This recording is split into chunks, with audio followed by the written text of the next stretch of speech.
Bonjour tout le monde. Je me présente, je suis Abdrahim Aït, docteur en physique, spécialité sciences des matériaux et énergies renouvelables. Aujourd'hui, je vous présente mon travail qui concerne l'électrodéposition des nanobâtonnets d'oxyde de zinc par une électrolyse potentiostatique en deux étapes. Ce travail a été réalisé au sein du laboratoire des matériaux et énergies renouvelables de la faculté des sciences Bnozor d'Agadir sous l'encadrement de monsieur le professeur Khalid Bouabid. Alors, ma présentation sera déroulée selon les points suivants. Je vais commencer par une introduction générale, puis dans la partie expérimentale, je vais expliquer la méthode d'élaboration utilisée et aussi le mécanisme de déposition de notre matériau. Ensuite, résultats et discussions, et je vais finir par une conclusion et des perspectives. Or, comme vous savez, ces dernières décennies ont été marquées par une forte croissance de la demande d'énergie dans le monde. Ceci est dû à l'augmentation de la population mondiale et aussi au développement de l'industrie et du transport. Cette consommation est passée à plus de 584 exajoules en 2019. La majorité de cette consommation est assurée par les sources fossiles avec un taux dépassant 84%. Le reste provenait d'énergie renouvelable, hydroélectricité et énergie nucléaire. L'utilisation de ces sources fossiles augmente la concentration à gaz à effet de serre dans l'atmosphère, ces gaz qui sont nocifs pour l'environnement et provoquent le changement climatique de la planète. Ces circonstances dangereuses exigent une transition énergétique inévitable de ces énergies fossiles vers d'énergies renouvelables, durables et propres. Dans ce contexte, l'énergie solaire photovoltaïque constitue une option logique et écologique qui peut résoudre les problèmes liés à l'utilisation de ces énergies fossiles. Alors, dans ce contexte, les cellules solaires photovoltaïques en couche mince font actuellement l'objet de multiples recherches dans le but d'améliorer le rapport entre le rendement énergétique et le prix de revient. Donc, les oxydes semi-conducteurs ont constitué une alternative intéressante qui peut diminuer à la fois le poids et le prix de ces dispositifs photovoltaïques. Parmi les oxydes métalliques, l'oxyde de zinc a attiré l'attention des chercheurs ces dernières années à cause de leurs propriétés intéressantes et importantes. Le tableau suivant vous présente quelques propriétés de ce matériau. Donc, l'oxyde de zinc dans leur état stable se cristallise dans le système hexagonal Wurtzit avec les paramètres de Miles suivants. Il est caractérisé par une large bande interdite de 3,3 électronvolts et une conductivité de type M. Le mécanisme d'électrodéposition de ce matériau est représenté sur le schéma suivant. Alors, dans une solution de nitrate de zinc, les ions NO3- se transforment en NO2- pour produire les ions hydroxyde OH- suivant cette réaction. Les ions OH- produits réagissent ensuite avec les ions Zn2+, pour former le hydroxyde de zinc. Ce composé qui se déshydrate par la suite pour former notre matériau ZnO suivant cette réaction.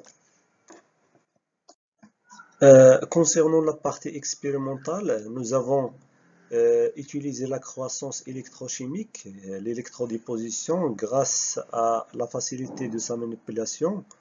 Cette technique présente l'avantage de réaliser des dépôts sur large surface. Elle permet aussi de contrôler la cristallisation, la morphologie et l'épaisseur des couches élaborées. Donc, le montage expérimental de cette technique est constitué, comme vous voyez dans cette image, d'une cellule à 3 électrodes. Cette cellule reliée est contrôlée par un potentiostat piloté par un ordinateur.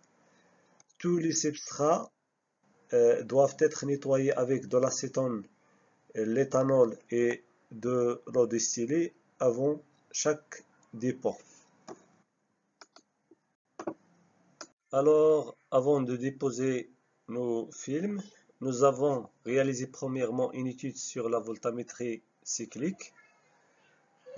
Cette étude nous a permis de déterminer les potentiels d'oxydoréduction qui nous permettra d'obtenir l'oxyde de zinc.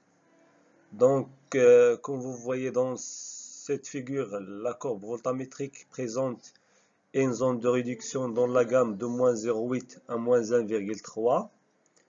Donc, à partir de cette étude, nous avons adopté un nouveau procédé de croissance qui consiste à déposer une couche de germination par l'application d'un potentiel suivi par un autre potentiel pour le processus de croissance. Donc, et pour optimiser les conditions du dépôt, nous avons étudié l'influence de temps de déposition de la couche de germination sur les propriétés physiques chimiques des nanobâtonnets. Pour cela, nous avons préparé différents échantillons par l'application d'un potentiel de moins 1,3 volts pour la couche de germination pendant les durées de 10, 30, 60 et 90 secondes, suivi par l'application d'un potentiel de moins 1 volt pendant 30 minutes. L'analyse de la diffraction des rayons X de nos échantillons révélait que le temps de déposition de la couche tampon affecte sur la structure cristalline des nanobâtonnets d'oxyde de zinc. Alors, comme vous voyez dans ces spectres, une amélioration de la cristallinité a été observée pour les couches déposées sur des couches de germination de 10 à 60 secondes, alors qu'une dégradation drastique de la structure d'oxyde de zinc a été observée pour la couche déposée sur une couche de germination de 90 secondes. Donc, à partir de cette étude, nous avons conclu que la couche tampon déposée pendant 60 secondes engendre une croissance des nanobâtonnets d'oxyde de zinc bien cristallisés. Cette conclusion est compatible avec la taille des cristallites. Comme vous voyez, une taille de cristallite plus grande pour l'échantillon déposé sur une couche de germination de 60 secondes. Et aussi des images MEB ont été effectuées pour observer l'effet du temps de déposition de la couche tampon sur la morphologie finale des nanobâtonnets d'oxyde de zinc. Donc, comme vous voyez dans ces images, donc des images à faible et à fort grossissement montrent une très faible densité des nanobâtonnets en raison d'un faible taux de nucléation lorsque le temps de déposition est de 10 secondes. L'augmentation de temps de déposition de la couche de germination entraîne une augmentation de la densité des nanobâtonnets, accompagnée par une diminution des diamètres. Cependant, une haute densité de nanobâtonnets mal alignés a été observée pour l'échantillon déposé sur une couche de germe de 90 secondes, comme vous voyez dans ces images. Des images en coupe transversale des échantillons déposés avec une couche de germination de 60 secondes et 90 secondes ont été présentées dans ces images. Donc, comme vous voyez, une morphologie bien définie des nanobâtonnets d'une longueur moyenne d'environ 1,2 micromètre a été observée sur une couche de germination de 60 secondes, alors qu'une croissance mal alignée avec une haute densité a été observée pour l'échantillon déposé avec une couche de germination de 90 secondes. Alors, l'augmentation de la densité de ces nanobâtonnets d'oxyde de zinc s'expliquent par la création d'un grand nombre de centres de nucléation lors de cette étape, c'est-à-dire lors de l'étape de germination, ce qui conduit à la création d'une couche dense, continue et homogène pour une couche de germination de 60 secondes, comme vous voyez dans ces images. Qu'une durée de 10 secondes conduit à la création d'une couche tampon discontinue et qui contient du vide. Ceci explique la faible densité des nanobâtonnets d'oxyde de zinc lors de l'étape de croissance.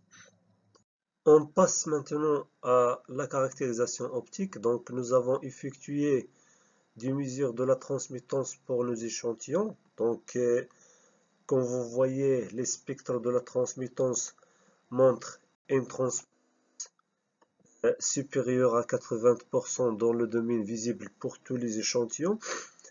Ceci confirme la bonne qualité des films déposés.